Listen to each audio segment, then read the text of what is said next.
What's up, PlayStation Universe, and welcome to episode 12 of PlayStation Fix. My name is Will Robinson, and joining me this week, and the same as last week, is Kyle Prahl. Thanks for the intro. And coming back after a couple of weeks is Ernest Lin. Hello. Yep. Yeah, What's up, brother? It's been a while. It feels like ages. So. What's going on in your neck of the woods? All right. It's cold. Oh, God, it is. It's How's the weather, Ernest? freezing. It's cold! It's cold. It's cold. Yeah, it's been, for anybody who has been paying attention to the weather in the Midwest, today was -10, so it's been pretty brisk. Well, with wind chill, too, it was like... Wind chill, God. It was 30 below in Minneapolis this morning, like early morning. Yeah, it's causing some problems with people's cars and all that. Oh yeah. But anyway, we're not going to talk about the cold today. What we are going to talk about, because this is a podcast where we talk about the things we want to talk about, something that's consumed my life recently has been music of the great David Bowie, who recently passed away. So I've been going on a David Bowie kick, diving back into some of his music, listening to all different stuff, hearing him talk. And we thought it would be appropriate, before it gets too late, to do a podcast on our favorite space games in honor of the Starman himself. Something I can actually talk about, which is video games, because unfortunately, as we were saying before the show, my David Bowie vocabulary certainly isn't up to snuff. So, and I think it is for a lot of people, and that's the thing that happens. It happens a lot, unfortunately, but it happens all the time when great artists like David Bowie die. That's pretty much when their new fan base gets formed and they get reinvigorated, which is evidence of his latest album that came out at age 69. 2 days before he died. It's #1 on the charts, like universally, like in all countries. That keep track of the charts anyway, which is just crazy. So I mean, that's pretty awesome that people getting exposed to him for the first time now after all these years. And I don't even know how long he was making music for. It was so since to like catch the up, early 70s, 60s. Yeah, to catch up some listeners, the idea for the space game discussion has a lot to do with kind of his persona and the narratives or the characters that he would play in his records. Correct? I mean, you probably. Yeah.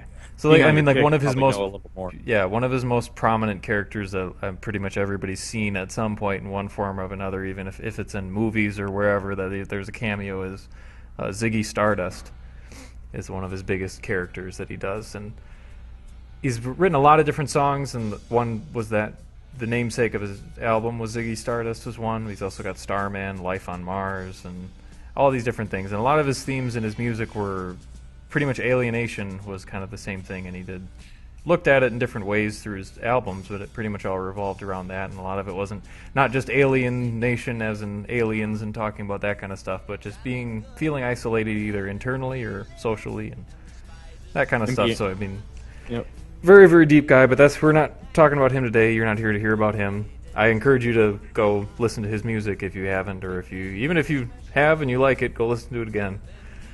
But we're going to talk about our favorite space games and honor him. Actually, one cool thing before we move on is a neat thing that some astronomers basically cemented him in intergalactic history recently, too, that they made a constellation off of his iconic lightning bolt mark that he had in his album. So there's a constellation now that's been christened next to Mars itself in remembrance of him. So I'm sure he would have been. Yeah, I'm sure he would have been beside himself with probably with joy over that. So pretty much. So awesome. Anyway, so we're gonna do our favorite space games now, as I said before, and I guess who wants to start? Well, I guess we can start. We can tackle the biggest thing that's out there, which is still blowing up in theaters recently. A new game that came out was Star Wars, the Star Wars IP, and all that. This is kind of a tough question because, like, I haven't played by any stretch of the imagination every Star Wars game out there. But the more that I think about it, as I was sort of thinking about this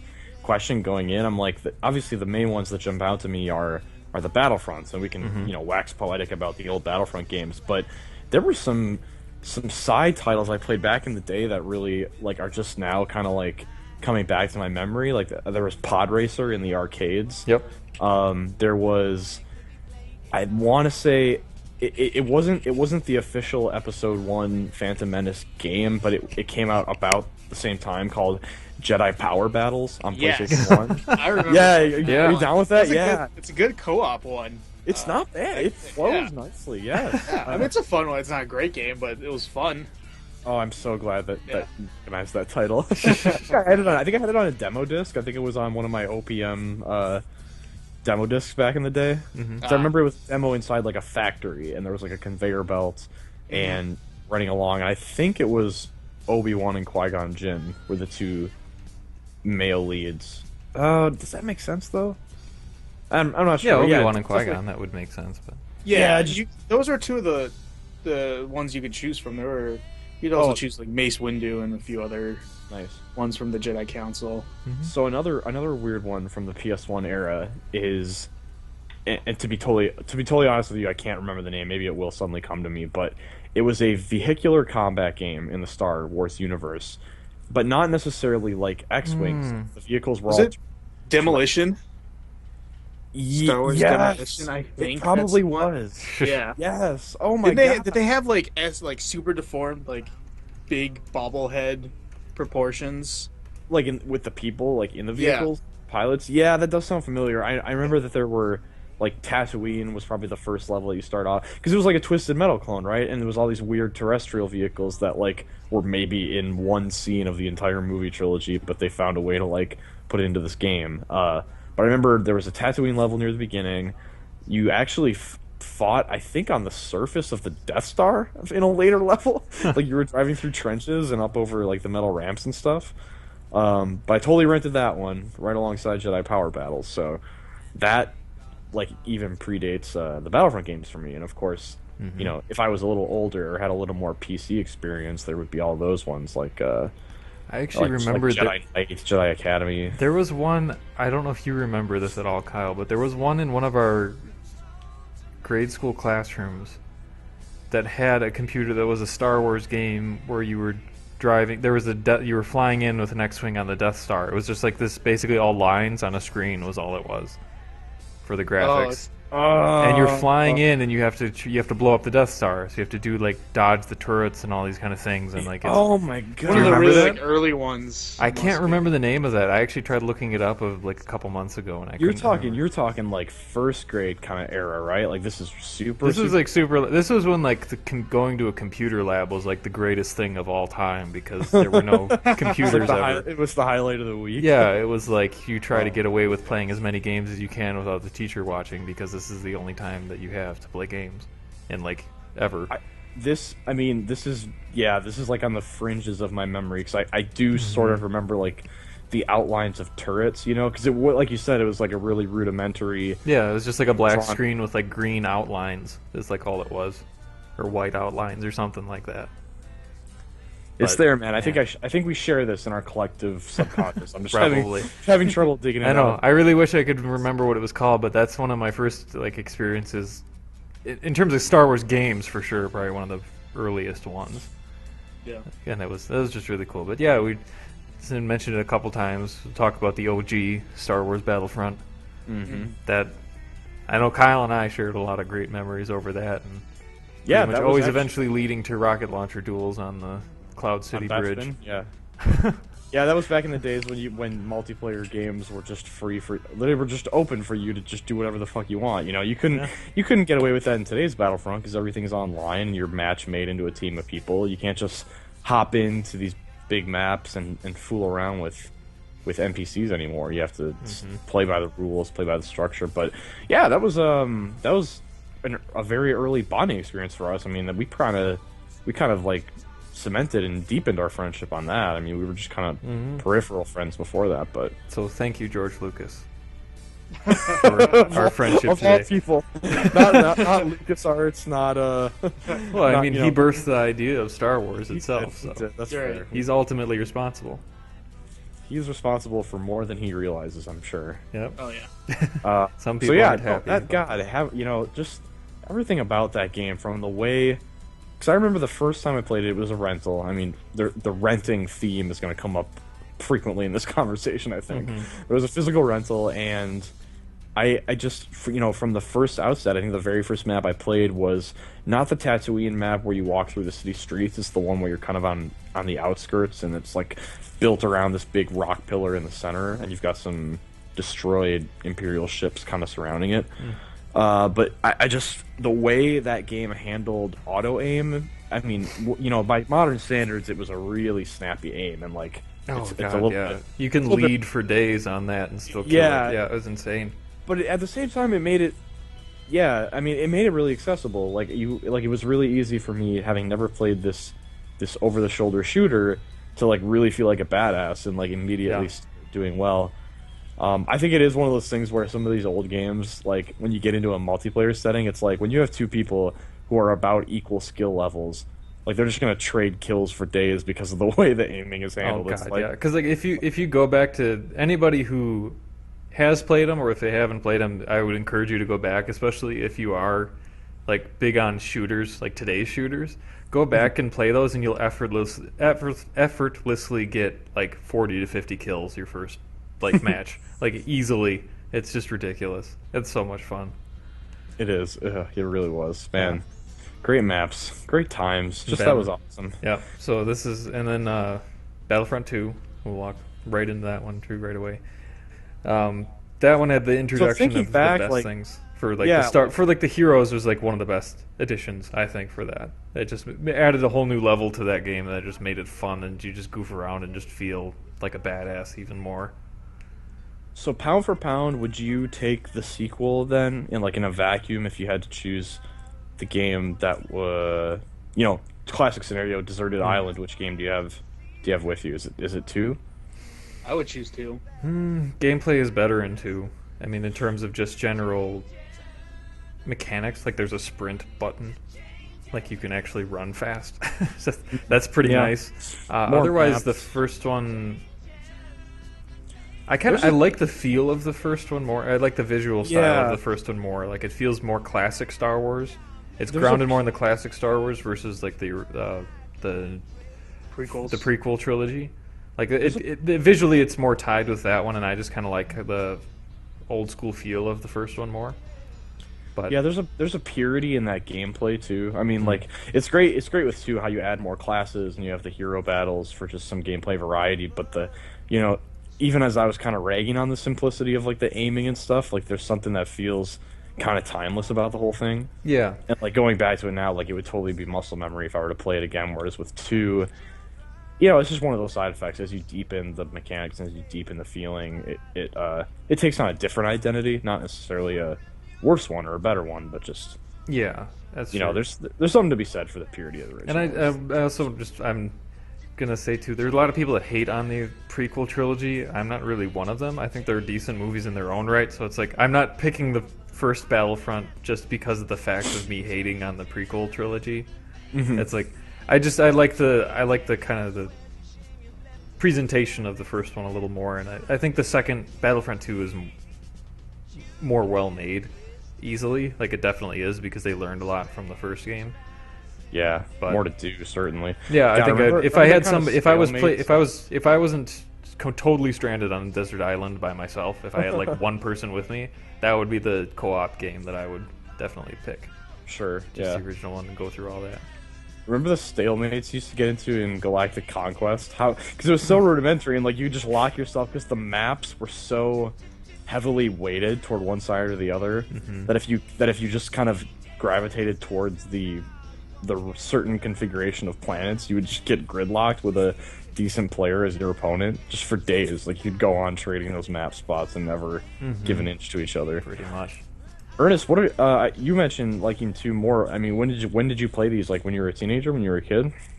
More of late teens and then into college. I don't think I've probably put in as many hours as you guys, and I would say I definitely played more of 2 than 1, and so I think I just have more fondness and familiarity with how 2 handles.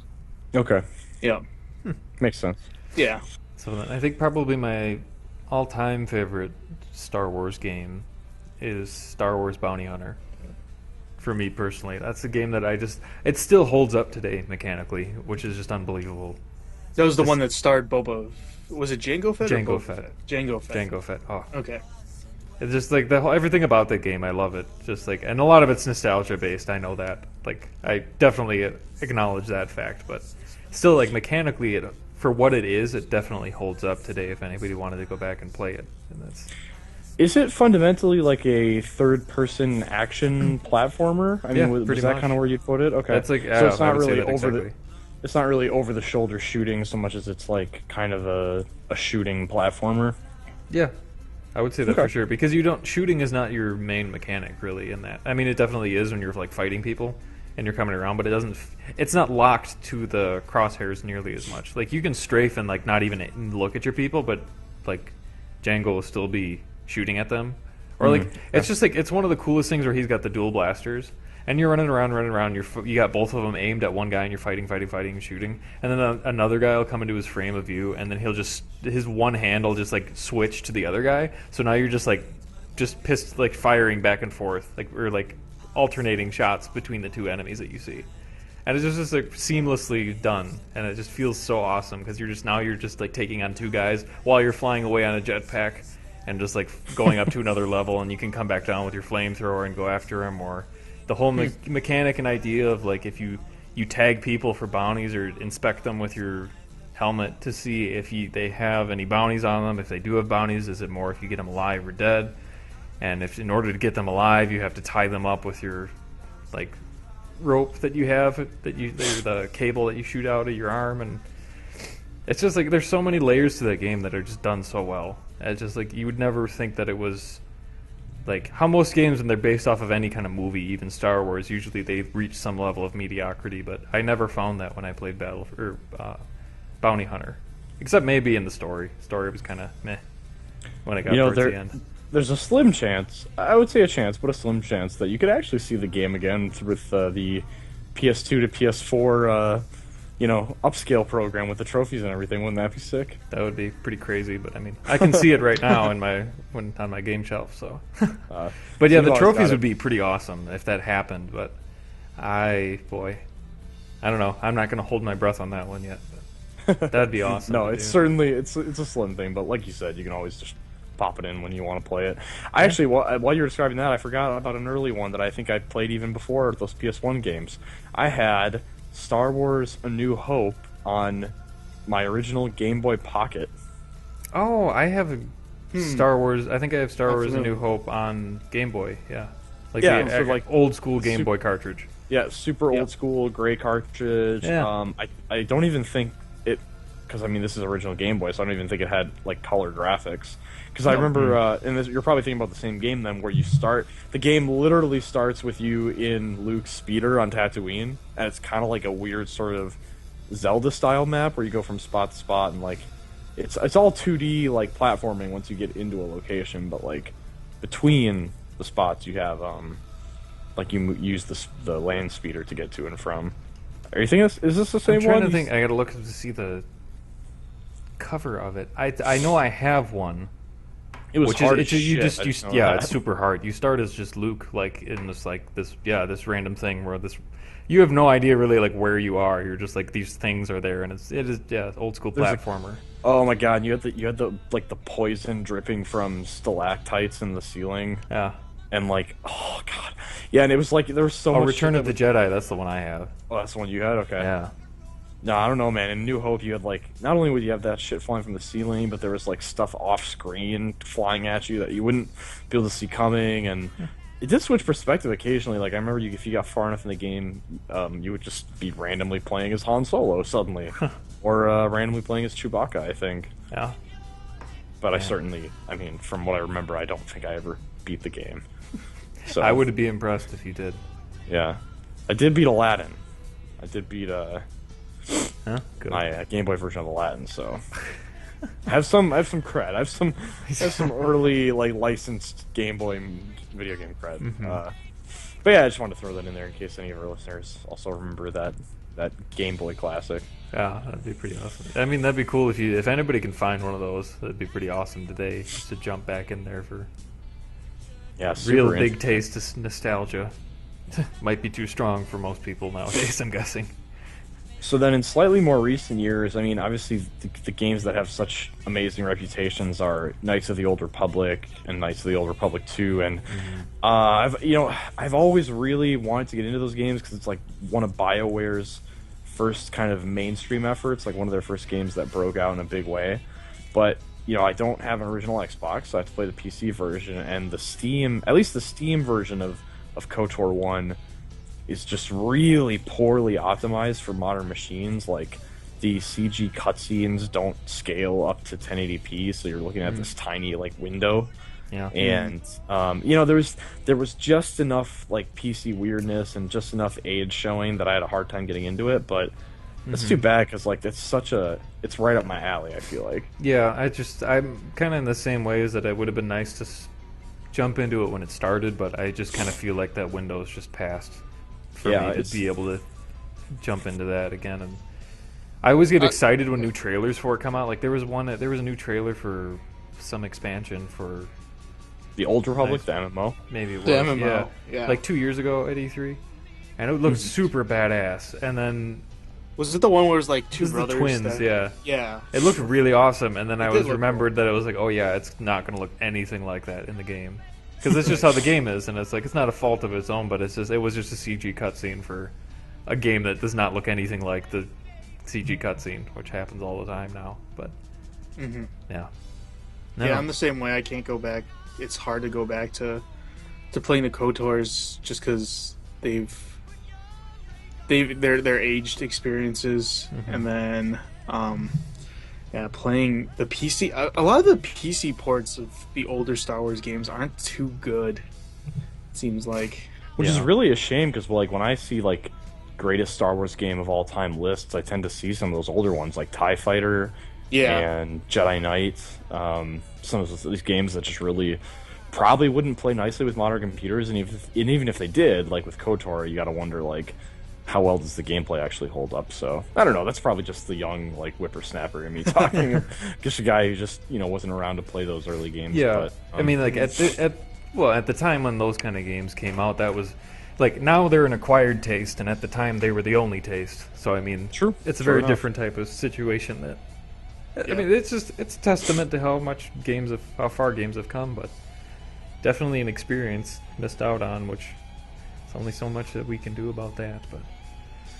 But yeah, I guess the only other Star Wars game I remember playing, I don't know if I'd call it one of my favorites, but I have thought about it every once in a while recently because I watched through all of the movies again after seeing the new Star Wars movie, was the game on Episode 3. Oh, yeah. That was a good one. Yeah, I liked that one a lot. Because that had kind of if I'm remembering correctly, it had kind of like it was sort of a top-down platformer, like the camera was sort of scripted, but then there was a multiplayer mode where it was like 1v1 like fighting game battles, right? Like you play as General Grievous fighting Anakin, or I remember that. Yeah, but I mean, there was like, I just remember being in the the place that Grievous is hiding out in, and just running through that and like jumping into like vehicles and blowing them up, or just tearing people apart. I don't remember. Obi-Wan running through there, and like the Jedi powers were handled really well for that. I mean, for that time, like I don't remember there being any other game that really made me feel like a Jedi as much as that. So they did a good job with that one, but yeah, and I mean, I guess a lot of it is dependent on if people liked Episode 3 or not as a Star Wars movie. But I mean, I liked it a lot. I think it's the best of the prequels. Yeah, for sure. In terms of just like it goes back to feeling like an actual Star Wars movie towards the end. I mean, like the original Star Wars movies, anyway. Yeah. So, I mean, actually, one of my favorite lines. It was actually just recently I heard a description from Patton Oswalt about the. He was asked by Conan about how I saw the movie. Yeah, the movies. How he described the movies, basically how like the original Star Wars movies were like, you're out with your buddies and you're gonna go around and get like hookers and do drugs and all this. Yeah, cocaine and hookers and run around and just have parties, and then the prequel trilogy was like when you go to college, and then there's like this one kid that they're trying to get you involved in like politics and all this stuff, and it's really boring scene, and you don't want any part of that. And then like the new movie Force Awakens like gets back to being like hookers and cocaine again, and that was his kind of. It's your buddies. They've divorced. Yeah, absolutely. They're more jaded, and so now they're just like, let's do some cocaine. Yeah, get some beers. Re-experience the good I thought times. that was a pretty good summation. I thought it was pretty good. Yeah, it's a dark view of the situation, but not an inaccurate one. It was just obviously meant to be more entertaining description than anything, but he did a good job. Anyway, I don't know if there's no more Star Wars movies or games off the top of my head. My first one was. I mean, obviously we didn't talk about the elephant in the room, which is the new Battlefront, but we can talk about that after. But what's your Star Wars game? Was that I remember was Star Wars Dark Forces, which was a first-person shooter on the PC, and then it was ported to PS1. I played the PC version, and it's the first in the Jedi Knight series. Okay. Oh, really? Huh. Yep. So, like, Jedi Knight, the subtitle is Dark Forces 2. That game I thought was really cool. Really well made first-person shooter during the like kind of 2D era of, say, like the original Doom. I remember one thing that stood out to me was it had more verticality than Doom, and I don't think it was necessarily the first FPS. I think maybe Bungie's Marathon was the first one to have like the ability to look up and down. But I remember in Dark Forces there was that ability, and so there were some puzzles or some shots that you were better positioned to take if you were looking up or down. Interesting. And then a cool story of your side. So what was his name? I think his name is Kyle Katarn, and then he eventually becomes a Jedi Knight, and then that leads into the Jedi Knight era of that series. Sounds like a badass. Yeah, oh yeah, with a name like Kyle, I mean, he has to be. A name like Kyle, it has to be good. Yeah. Dude, what strikes me about that is like that's such an early Star Wars game, and yet it's so, like you mentioned, it's so innovative in its space. Like it's one of the first-person shooters to have vertical aim, so it's like that's cool just to know that they were taking those kind of creative chances when the brand was still really young in video games. Like they weren't afraid to be like, yeah, it's a licensed property, but let's do this really awesome thing that. But they also had like real money to throw around, where a lot of other people. Wouldn't have at the time. And they came, they did this whole new storyline, where I think a lot of the other games, especially during that time and previously, were just sort of adhering to the movies. Mm-hmm. Yeah. But yeah, then I guess the last one that we should probably just mention about before we move on from Star Wars is the new Star Wars Battlefront. EA Star Wars. EA Star Wars Battlefront. Yeah. I haven't thought about that game since the beta. Yeah, I guess pretty it's much. not technically I've true. thought about it, but I don't think long when I. That was the best beta because we got most of the game in it. Yeah, pretty much. We got the game for free for a couple of weeks. Yep. Yeah. It was a good time. So yeah, I mean that's what I mean. It's tough because I never really loved the original Battlefronts because of their structured multiplayer experiences. I loved like what you described, like the kind of goofing off that we would do on Bespin, or kind of just playing the way I wanted to play. And in a game with modern matchmaking, I don't feel like I can have the freedom to play the way I want to play. It's just about how do I optimize, like how do I contribute the most points to my team, how do I come up in the leaderboards. So which even that, at least in the beta, wasn't balanced well, or didn't like in the Hoth battle, you didn't feel like you were contributing at all. Like during your team score, like I didn't feel like that at all, unless you were in like the AT-ATs and stuff, or it just like I mean they were. I mean obviously I talked about this before, that they nailed it visually, sound was perfect, and they did they brought back the feel of Star Wars like the original trilogy, but it just was kind of hollow after that. Yeah, so that's just kind of sad, but pretty much agreed. Yeah, so hopefully I'm assuming that they're going to come out with another one in time for the next movie or something along the lines of that. So it's 2 years from now. Yeah. So I'm hoping that they pay a little more homage. Maybe not as much as the new movie does to the original trilogy, but pay some homage to the original Battlefront games in the next one that they come out with. So more content would be nice. Yeah. More content. Give us some local multiplayer at least. Open the floodgates. Let us. That's all I really want. You can have matchmaking in there, but let other people just play the way we want to play and not have it be such a hyper.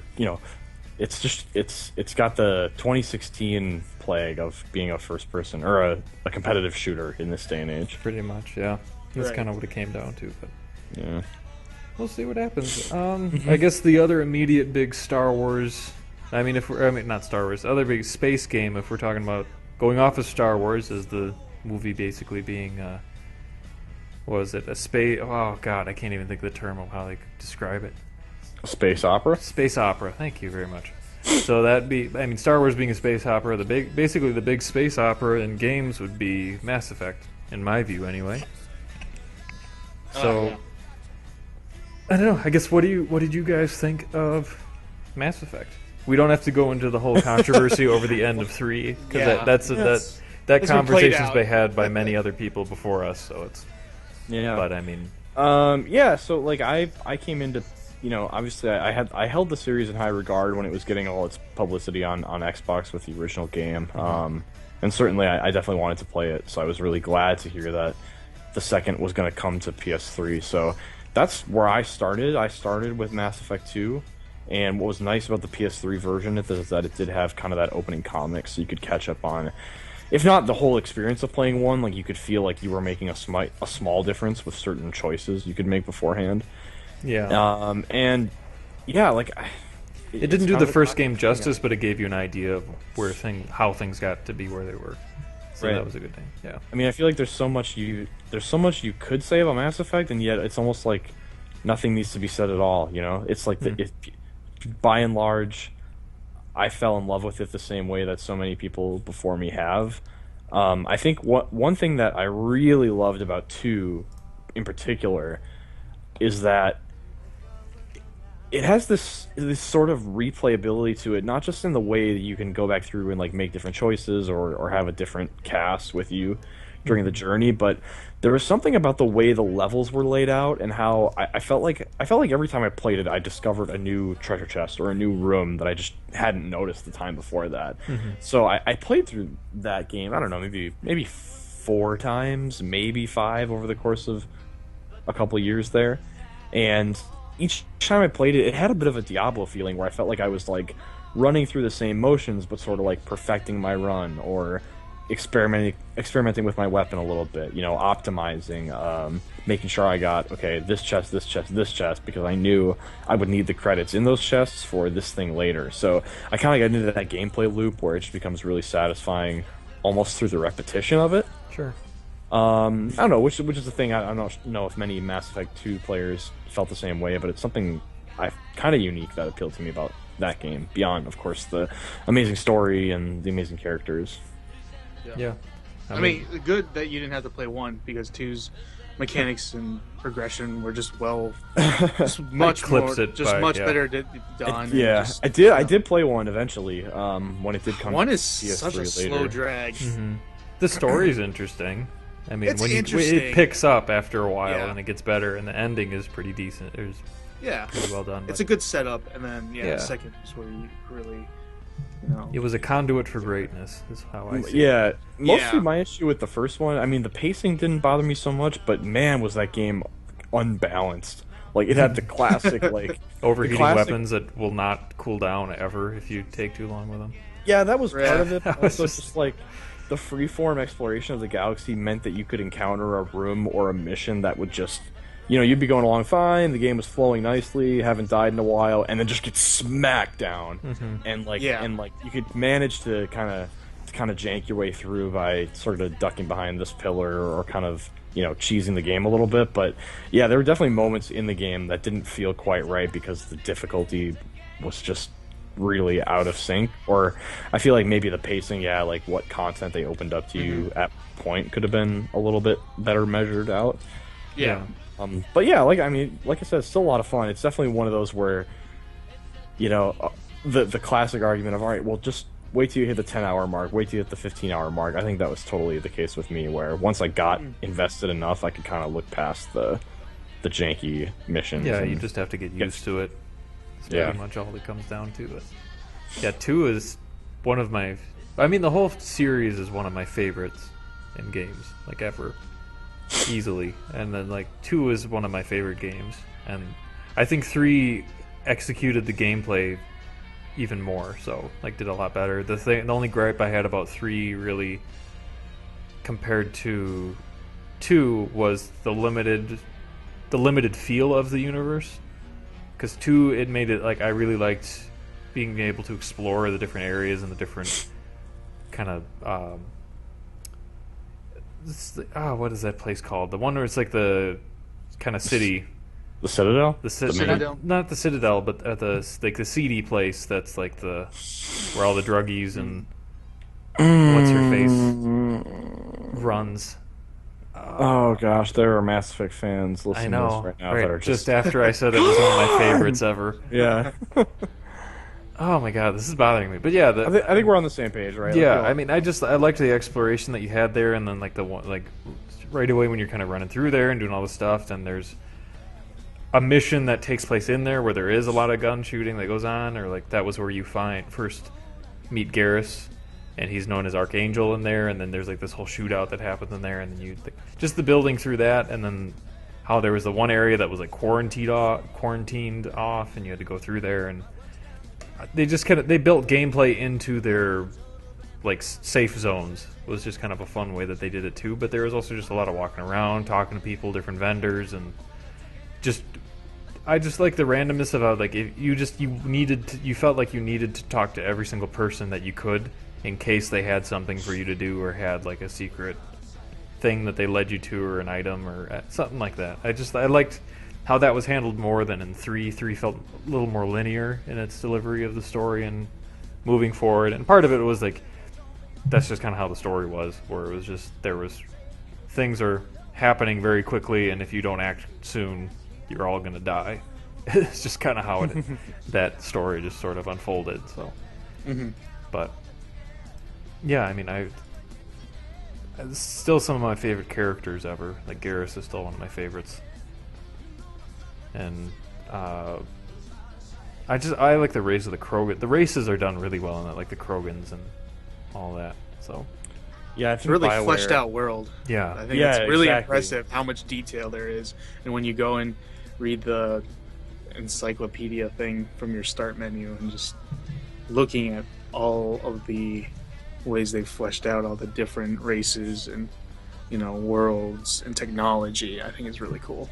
And it's so, you look at the difference between the BioWare Codex and something, maybe you could sort of draw a parallel with the way that Metal Gear Solid handled its cassette tapes, where if you want to get an expanded universe, there's this content over here, except the difference here is that the story of Mass Effect, without having consumed any of the Codex entries, is still really awesome and gives you everything important that you need to know. Whereas the Codex entries are so rich in detail, but yet also aren't overburdened. I mean, I just compare that to something like Metal Gear, which is ostensibly they're trying to do the same thing, except to get anything important out of those cassette tapes, you're just sitting through these bogged down conversations with the slowest speaking and the slowest subtitles. And lots of repetition. Yeah, exactly. Oh yeah, a lot of... But yeah, they did... So much was done right in those games that I can't wait for Andromeda to see how that turns out and who the new Shepherd will be, male or female, how that's going to explore the different... how many new races are going to show up, because it's a new universe. Or new galaxy that they're going to be exploring and all that stuff. And I'm just really excited to see where that goes. It looks like there's going to be a lot more vehicle stuff too, and like, man. I would like to see if they take any of their multiplayer ideas from 3 and take them forward, because I wasn't a big fan of the way... Yeah, they definitely, I think, will, just to have that segment of the market. But I wasn't a huge fan of like the wave-based thing. I think what would be cool is something a little more like Diablo, where you've got your own persistent world that's affected by the things you do. But then at any point, someone in your party or someone in your friends list can actually drop into your environment, and then you can both be earning loot. But then the enemies in that area kind of dynamically level up if you've got more than one person. Like they'll adjust their difficulty accordingly. Something like that would actually get me to play, I think, cooperatively a lot. I liked the multiplayer a lot in 3. I thought that was... that pretty much when I started playing through that, I decided that I was just going to platinum 3. Like, as soon as I kind of after the story was done and I was playing through it, I was like, yep, I got to play through this again. So, I don't know, I really liked it. I wanted more variety in the multiplayer. I think it was a little streamlined in terms of what it offered, but I accepted it as just kind of a second part of the game, not necessarily part of the core experience. So I was just happy that it was there as something else to do. Yeah, true. So, but yeah, I mean, if I can't imagine it will, but if the next Mass Effect does unfortunately take a bigger focus on multiplayer, like all games seem to be feeling they have to do nowadays, then they need to do some more enrichment, like you were saying, and having that be more of a worthwhile experience. It's annoying when they just tack on multiplayer. No. Like that, I mean, especially if they do something like that and then they make absurd trophy lists off of being like, be number 1 for 10 days in a row on the it's like, no. It's like, my God.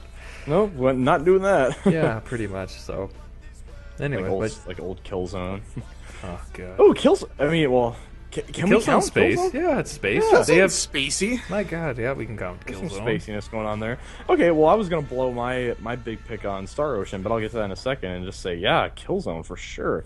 Especially Killzone 2. If I was really gonna pick one and make that my wheelhouse, I mean, Killzone 2's campaign is honestly, in my mind, one of the classic PlayStation campaigns, like one of the classic story moments. Really and it's not even a great. It is really gritty. Yeah. It's not even a great story. I mean, really, like when you get down to it, it's pretty standard sci-fi combat, sci-fi conflict.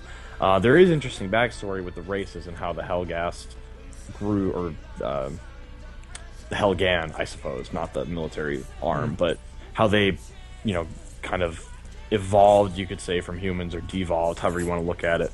So yeah, there was interesting setup there, but in terms of the context of the game, it was really just awesome in its gameplay and how the world was so well drawn and so good.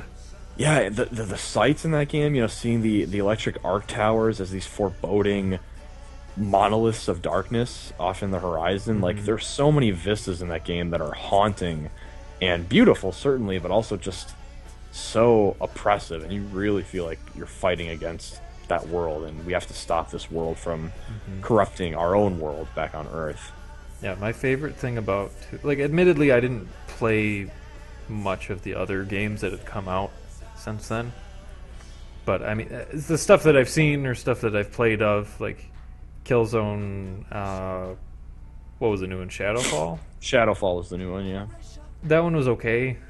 I mean, I just kind of got tired of it after a while. I didn't feel like I needed to play through it. I had design issues with that one. I don't think Guerrilla handled the more open world levels very well. Yeah, but the thing that struck me most of 2, like when I first started playing, was like it felt like, even though I was using a controller, it felt like my character was holding a real gun. Like, it felt like I was using it had a lot of weight to it that was really awesome, and just the gameplay was so well executed, and it made you feel powerful when you did things right. Like, I remember doing it just as a goofy kind of challenge, just to see how far I could get, like cranking it on the highest difficulty from the beginning and seeing how far I could get with using only the knife. And I ended up clearing 3 levels in a row, and I was like, this feels so amazing. Jeez. It was really, really cool. The knife was the best knife in any game ever. The knife is close. The knife is so close. Like the new, was it, maybe it was Call of Duty Ghosts that first really did that, I guess. Made the knife feel more visceral in terms of like mainstream shooters. It was one of the newer Call of Duties that did that, and it was like, it got close, but it did not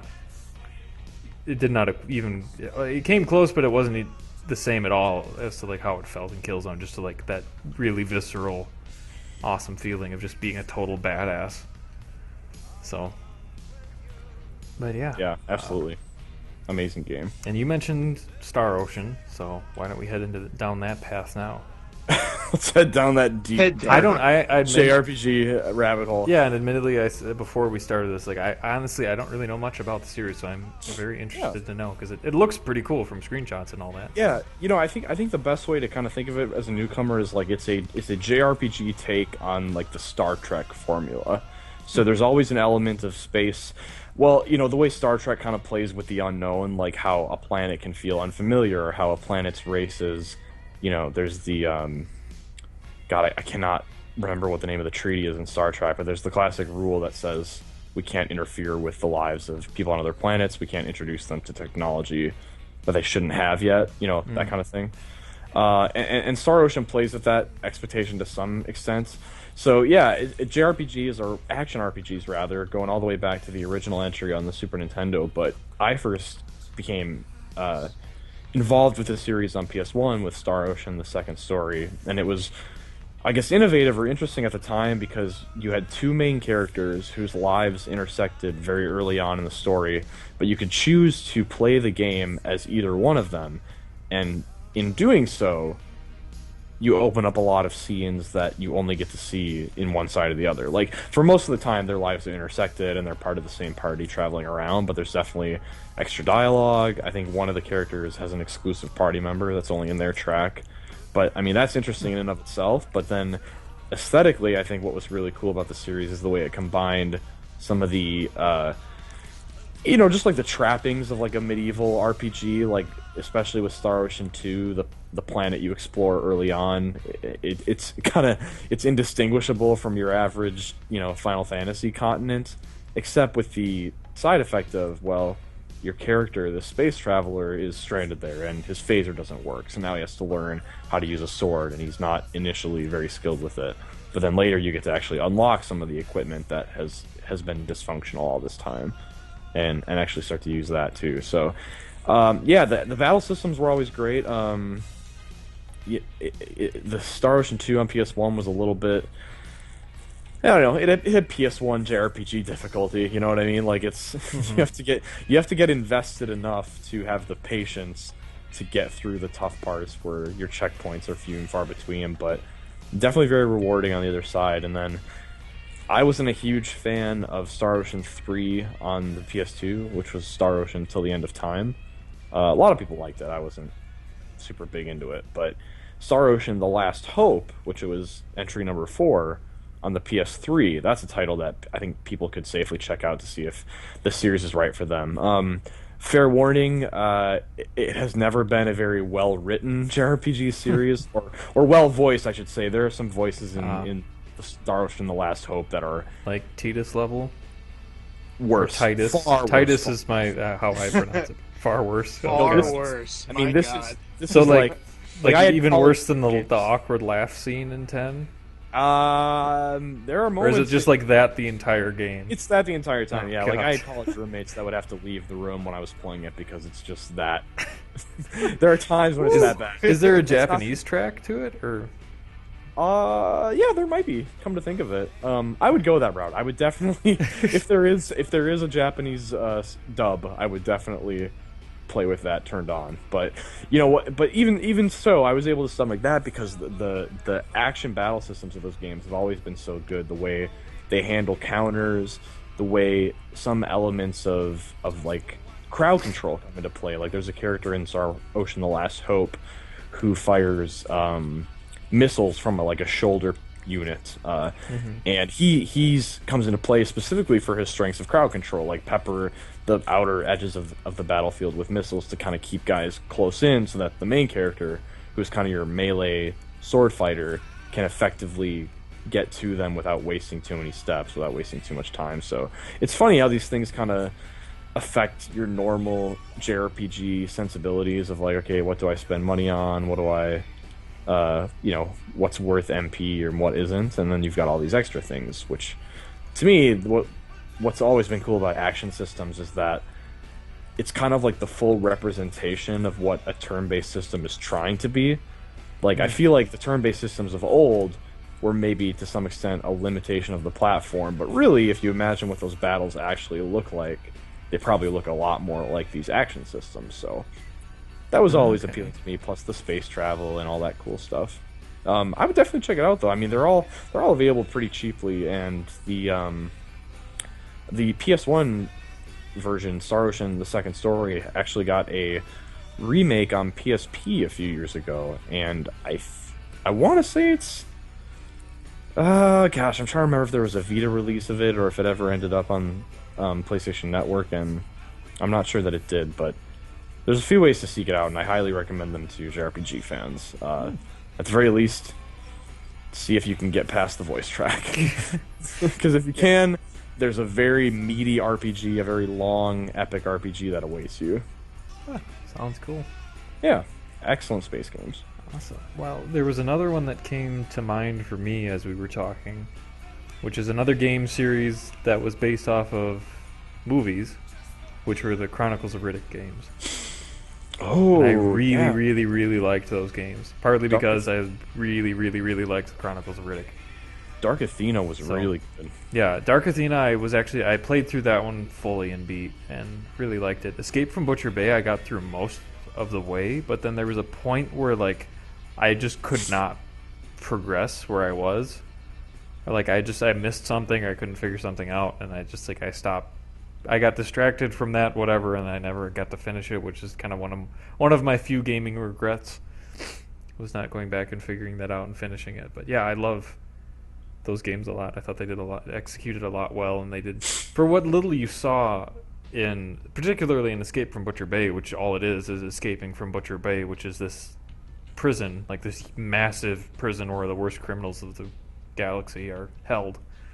You don't see much outside of just kind of like the prison complex, but they do a really good job in world building and making you feel like you're on a prison planet and all that kind of stuff. And I'm actually struggling to remember Dark Athena's storyline because it's been a long time for that, but those are games that I frequently thought about going back and buying it again and just playing through them. So yeah, I don't know. Yeah, they released a collection on PS3 of because Butcher Bay, I remember, was an older PC game, and I think it was remastered and packaged in with Dark Athena. Yeah, they had that dual pack. I was very tempted to buy that a long time, but usually whenever I thought about buying it, I had already rented it and beaten Assault on Dark Athena, and I'd gotten through most of Butcher Bay at the time. So, and usually when it come down to the idea of like thinking of buying it, there was another game that I hadn't played that had come out or was there, so it never won that bidding war. Never won the rental spot for you, the crown. Yeah. But yeah, I mean, those are ones that I really liked, and I would encourage people to go back to play them because I think Butcher Bay for sure has a little bit of a learning curve going back, I mean, from today's gameplay standards. But I mean, once you get into it, it's got some really cool mechanics, and I just love the character of Riddick too.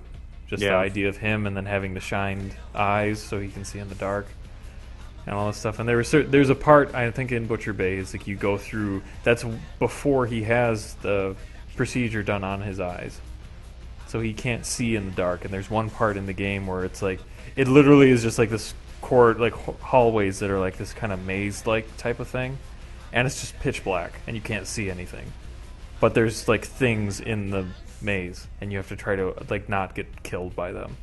And later on you can get like a torch or something and go through it, and it helps you out and you can fight back. But that's like one of the most chilling experiences in a game that I've had, and it was just really well done. And those games have some kind of old school sensibilities too, like your health doesn't correct me if I'm wrong, but I think your health doesn't regenerate, and like you lose health pretty quickly. So I would. There's definitely a survival. I'm pretty sure it doesn't regenerate, but you definitely can die extremely quickly in that game. Yeah. So, but then it's just like you like have to find shivs and like a lot of like the classic kind of prison shticks that you have throughout, where you have to like, there's a fight at the beginning where you have to shiv one of the rival guys so people stop messing with you, or you do it to off somebody so then you can get a favor from somebody else to get through. And it's like just a kind of standard like kind of interplay in like movies and all that kind of stuff. So I really like those games. Other space games come to your guys' minds? Real quick, huh? Oh yeah, for sure. Dead Space. Yeah. I haven't played much of Dead Space. I played a demo of 2, and I've seen gameplay of the other ones, but I've actually never played them myself. Played a good chunk of 1, and then I did the review for 3, and then I don't remember playing 2. No, I don't think I really played 2. No. Most I've ever played as Isaac Clarke was in PlayStation All Stars. That's the most I've ever played as him. Best space game ever. Yeah, pretty much.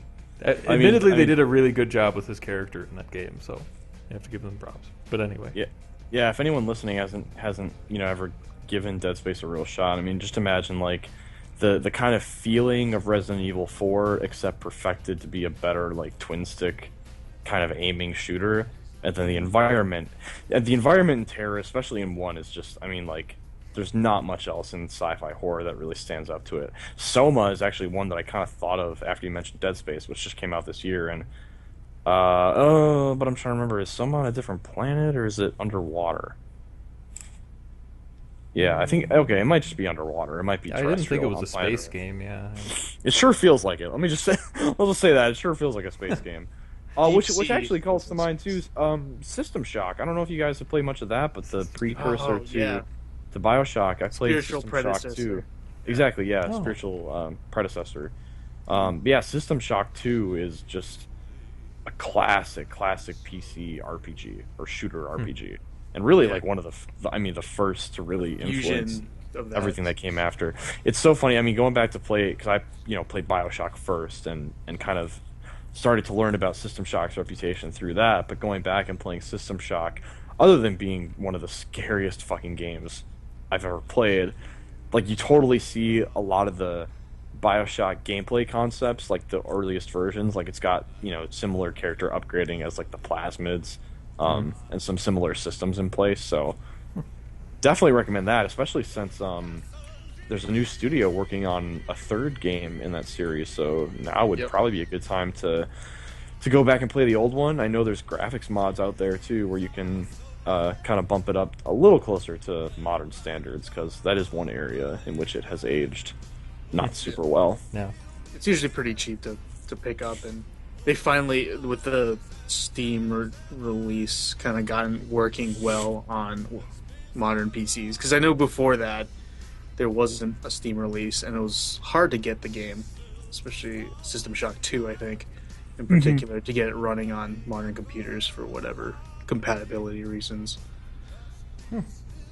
Interesting. Well, there was actually one thing that leads into a different group of games, but thinking of, one that we mentioned on as we were doing this, but the Alien versus Predator, Alien games, and different things like that. And one of the things in there was the multiplayer, and it made me think of Riddick again. Or Riddick made me think of the multiplayer in AVP, because the multiplayer in Riddick, one of the cool things about it was that, like I said before, he's got the shined eyes so he can see in the dark. But there was a multiplayer mode where it was pitch black, and there's a team of other people that have guns and they have flashlights, and all you can see in that darkness is whatever your flashlight is pointed at. But Riddick can see everything, and he just he can jump and lunge, think, and he just has his knives, and he just runs through there and just silently takes people out. It's one of the coolest multiplayer experiences. God, I knew about that back in the day, but just hearing about it again, I just want to play that game. It's so good. I wish there was a PS4 remaster or something I could just pop in right now and play it, because that just sounds awesome. It'd be amazing. It's really awesome. But yeah, the Alien versus Predator games, or Alien games, and that kind of stuff. Or I think it was just AVP. I don't remember the multiplayer on other ones, but I think it had a similar type of feel. I know that there was an Alien versus Predator game that had humans versus aliens versus predators, so you could be one I of the remember, three yeah, classes. there was one like that, yeah. Yeah, so I mean, you'd have people that would go through. The aliens would obviously be the aliens, and they'd have the acid breaths, or not acid blood, and all that stuff, so they got hurt, but they had their tail and all that stuff for the weaponry. But then the predator had all their different gadgets and stuff that they could use on there, and humans are just kind of helpless little shits running around that trying to survive. But I thought that was it was another good adaptation for a multiplayer idea that they made for games. So one thing I want to add about Star Ocean that might just add a little sweeten the pot a little bit to give it a shot is that all the Star Ocean games have had, in my opinion, one of the best crafting systems of any JRPG. Cooking especially, the world is just stuffed to the gills with all these micro ingredients that go into all these recipes, whether you're crafting weapons or armor or food. And even in Star Ocean 2 on the PS1, you could take something to the effect of you could take photographs of party members, and you had a special skill that was just like developing photography, and the better your skill was, the better these pictures would come out, and they would have like in battle effects. Or you could make your characters really good at painting, or really have a really good design sense. Expert chefs. So the skill system, especially in Star Ocean 2, is super super deep, and you look at it from the outset and you're like, what the hell use would I have for any of this? But then you get deeper and deeper in the game, you start to realize, oh man, if I level up my photography skill to the max and have this special camera, I can actually duplicate certain items by like taking 3D photos of them, Interesting. Or and have stuff like that. There's relationship building, you by having certain party members together in battle and also witnessing some optional cutscenes, you can kind of influence how they react to each other in battle. Like you might have two characters who are romantically involved, and one of them might be more inclined to toss the other a healing spell. If like the whole party's injured, they might give it to that person first. So all these kind of neat little touches. But okay, yeah, interesting. I want to throw that in there. I think people should definitely give it a try. So. All right. Well, one more game that I know that Kyle and I have both played. I don't know if Ernest, if you've played this or not, but it's Vanquish, which was made by Platinum Games. Oh, yeah, that is spacey. Huh. Yeah, super underrated. I thought it was Yeah. really fun game just to fly. Yeah. The I feel like power it sliding been- while shooting should enemies have in the been face. one that should have done better. I Yeah, feel like for sure. commercially, it's a Deserved shame to that it game, yeah. didn't. The ending Yeah. was horrible, but I mean, barring that, the gameplay was awesome. It was just a blast to play. I mean, I would encourage a lot of people to play that. I mean, I'm sure you can find it pretty cheap for your PS3 somewhere. Well, if we count Vanquish, I think we have to count Borderlands.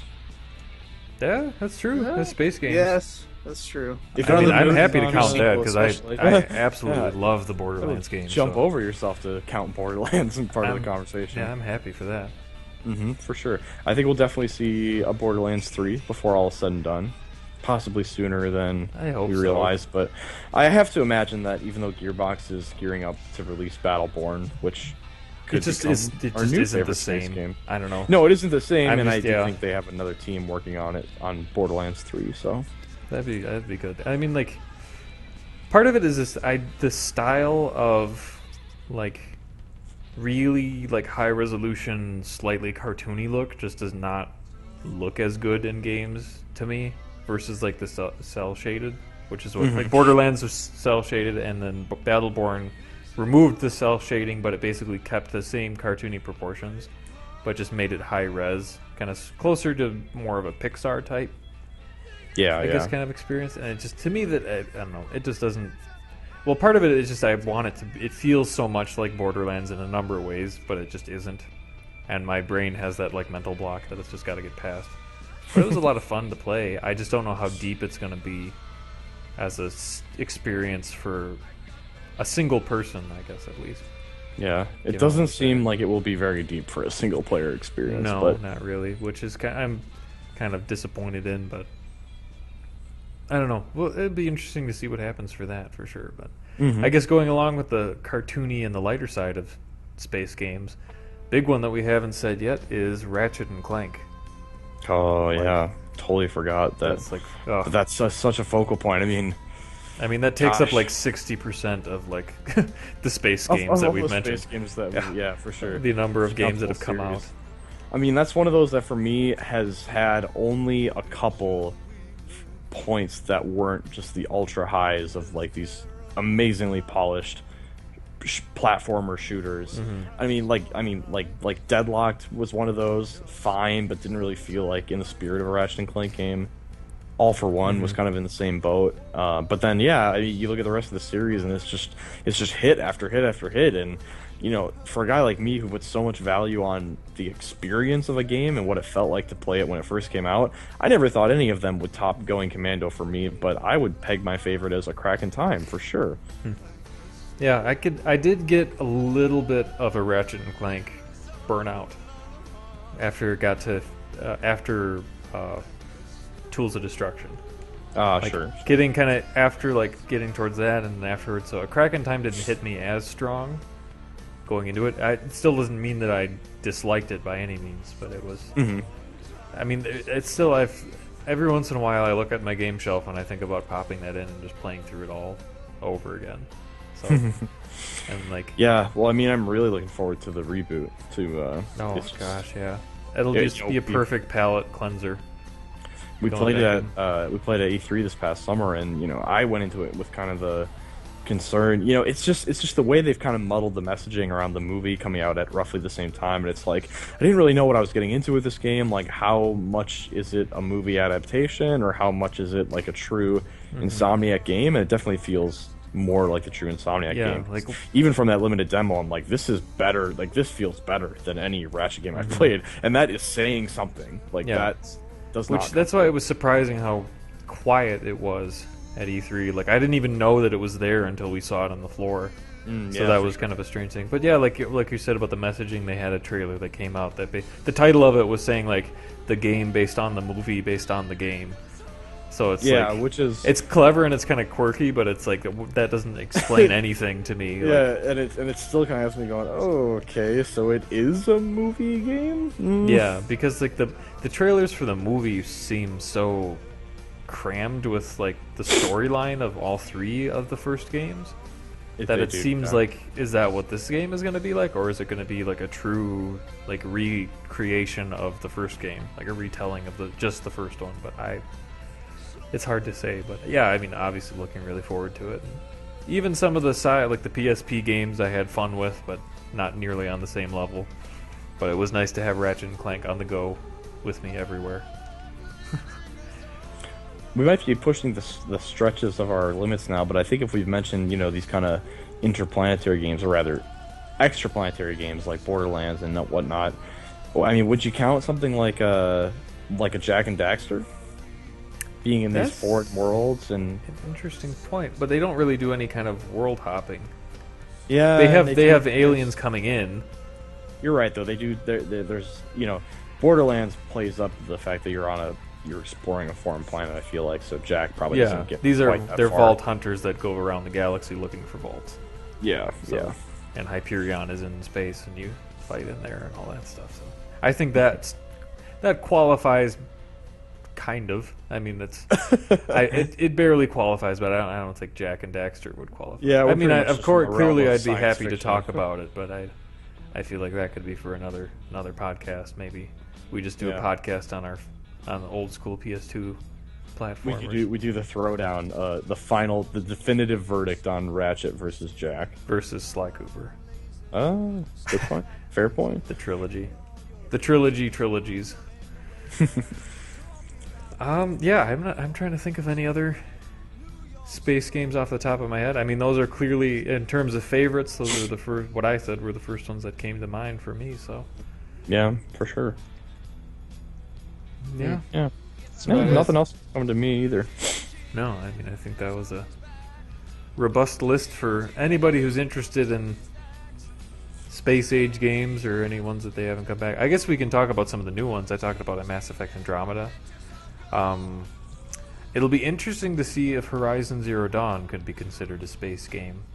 How the that really all depends on if it's just on where they take the narrative, right? Yeah, like if it's just like the human engineering advancing to a point where they can make fully just full robotic creatures that just run around and live on forever, or if there was another external entity that came in. I don't know. Man, that game seems so like they're I'm crossing my fingers that there's enough stories to tell related to humanity's fall in that game that we won't have to worry about space until like the sequel or Horizon 3 or something like that. I mean, I kind of hope that there's no space involved, but at this point we have no idea. Very true. Very true. Interesting. Other space games that are to be coming out. No Man's Sky. No Man's Sky is a huge one. Yeah, the biggest space game that's ever to come out. Duh. Yeah, I mean, that was on... the big one, yeah. Ernest, that was on your top 10 list when we did our podcast that you were absent for. But we still counted your list and we read it off. But you had No Man's Sky. Surprisingly, none of us... The rest of us didn't have that as our top 10, which kind of surprised me. Didn't surprise me because I knew it wasn't going to be on my list, but... Yeah, it's a cool... I'm still wary on how good it'll be. I'm wondering if there's going to be enough stuff and meat to that game to keep you invested and to keep you busy doing things. It's cool to fly around and see these weird worlds, but if there's no purpose, there's gotta be that progression loop.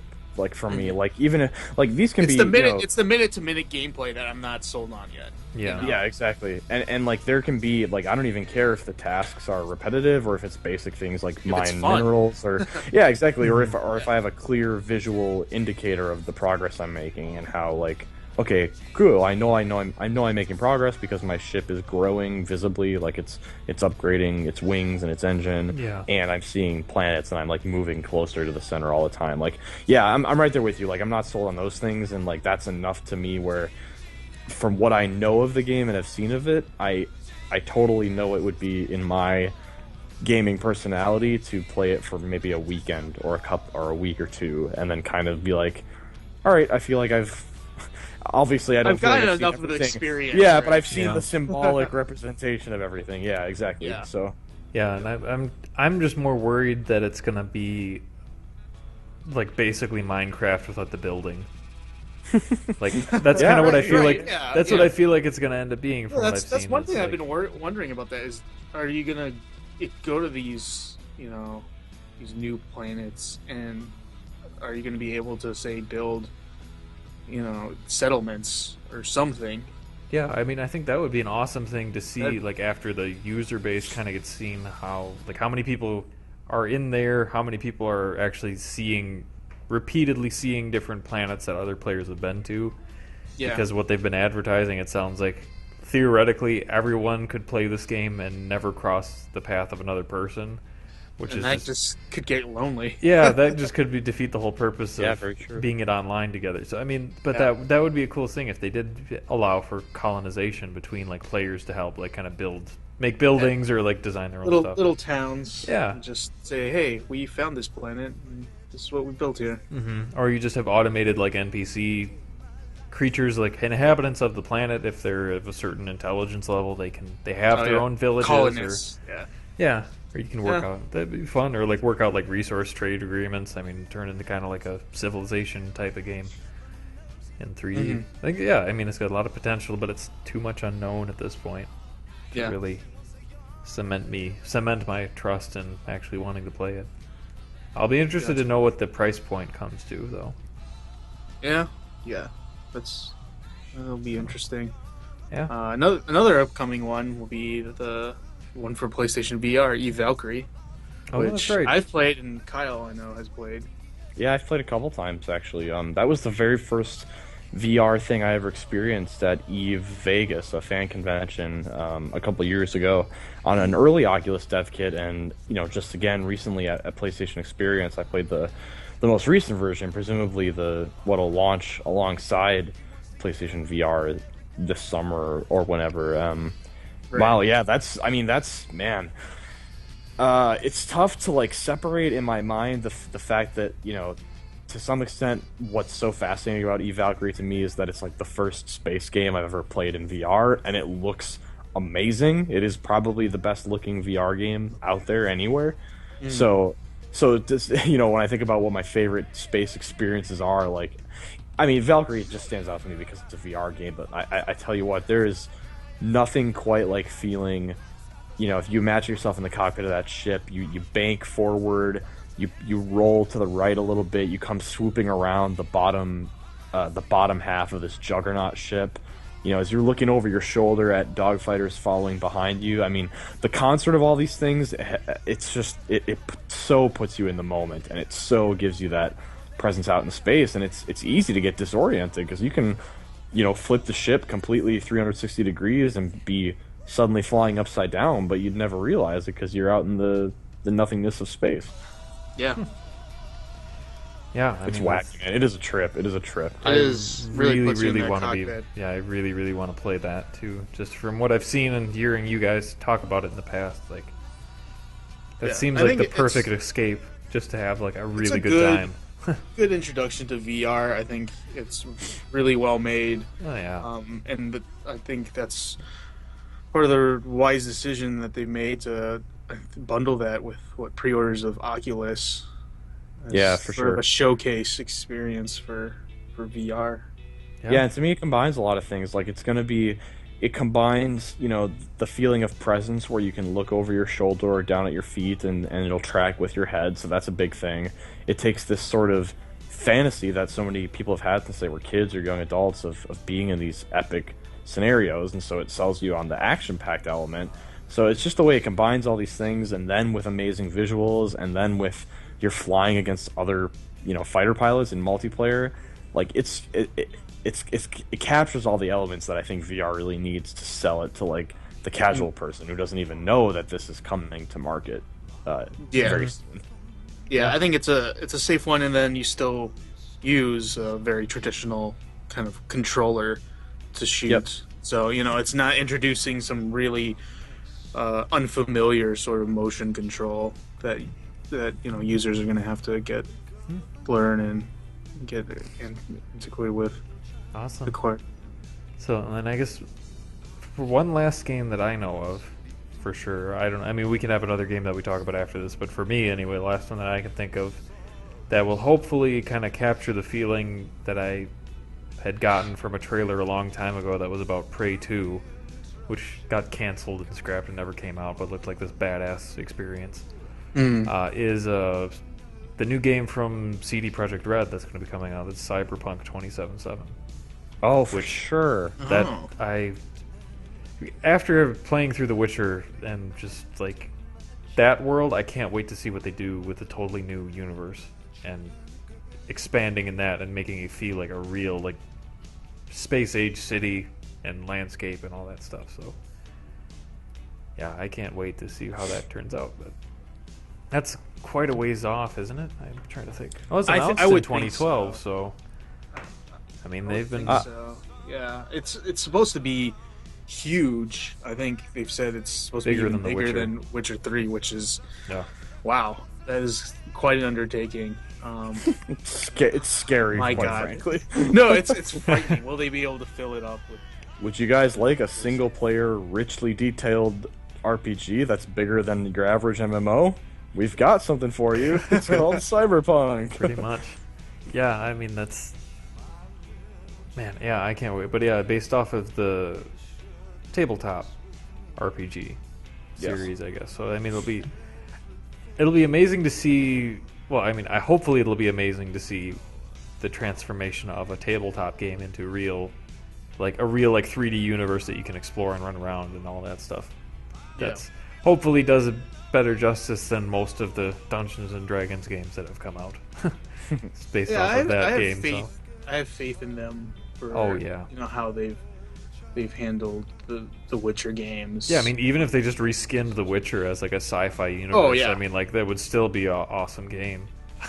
I wouldn't be totally happy with it, but I mean, it'd still be pretty awesome. So yeah, you'd buy it. Yeah, I'd play it for sure, and I'd beat the hell out of it. But yeah, and they strike me as a studio that won't release it until they're confident that it's until they're ready and they know that their fans are going to enjoy it. So yeah, but other than that, I was going to say Final Fantasy VII, but that's not really a space game. There's just a meteor that comes in. But yeah, I think that's. I mean, for best space games in my book, that's.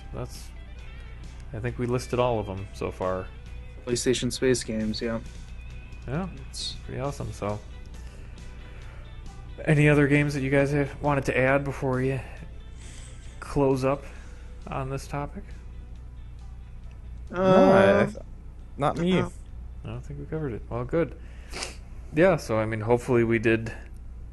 I mean, you can't do justice in any form of a tribute to an artist as impressive as David Bowie was and still is for a lot of people, because his music will live on for forever and ever, I'm sure, which is just how he'd want it to be. I was about to say that, our listeners maybe forgot that the whole genesis of the idea was David Bowie, but then I remembered we're going to have all this sweet-ass David Bowie music in post, so you will not forget pretty much, yeah, the reason of our discussion here today. But yes, I will soon be taking it upon myself to catch up on his catalog and start to appreciate a little bit more the kind of artist he was beyond just knowing his legacy, actually knowing his legacy, like appreciating the music. I hope to do so soon. And I mean, he's the one for anybody who interested in checking him out and just kind of getting a good glimpse as to the artist and the person he was. There's a great album or great performance that you can actually just find on YouTube, which is David Bowie Live by Request. I think it was titled, where he did a show in the early 2000s. It was after his album Heathen came out, and it was on A&E, and he just literally was playing live for an audience where they called, which is kind of funny to watch this going back in. They called or emailed in requests to the songs live while he was playing, and then he would just play whatever the people said, and he had really good banter back and forth with the audience that was there and the people on the phone, and it was just a great performance and a lot of good songs in that one. So cool. I would urge people to check that out if they've got time to see a legend in action. So, but yeah, hopefully you enjoyed our meager attempt at a dedication to such a great human being as David Bowie in our form of our favorite space games. So let us know in the comments what some of your favorite space games were, and maybe ones that we missed and didn't cover that you loved playing. So we want to check some out too, so we're always looking for new games to play, obviously. Absolutely. So please let us know. And go listen to some David Bowie while you play some of your favorite space games as we play some of ours in the next coming weeks. So thank you guys for listening to episode 12 of PlayStation Fix, and we'll see you guys in the next episode. Thanks all.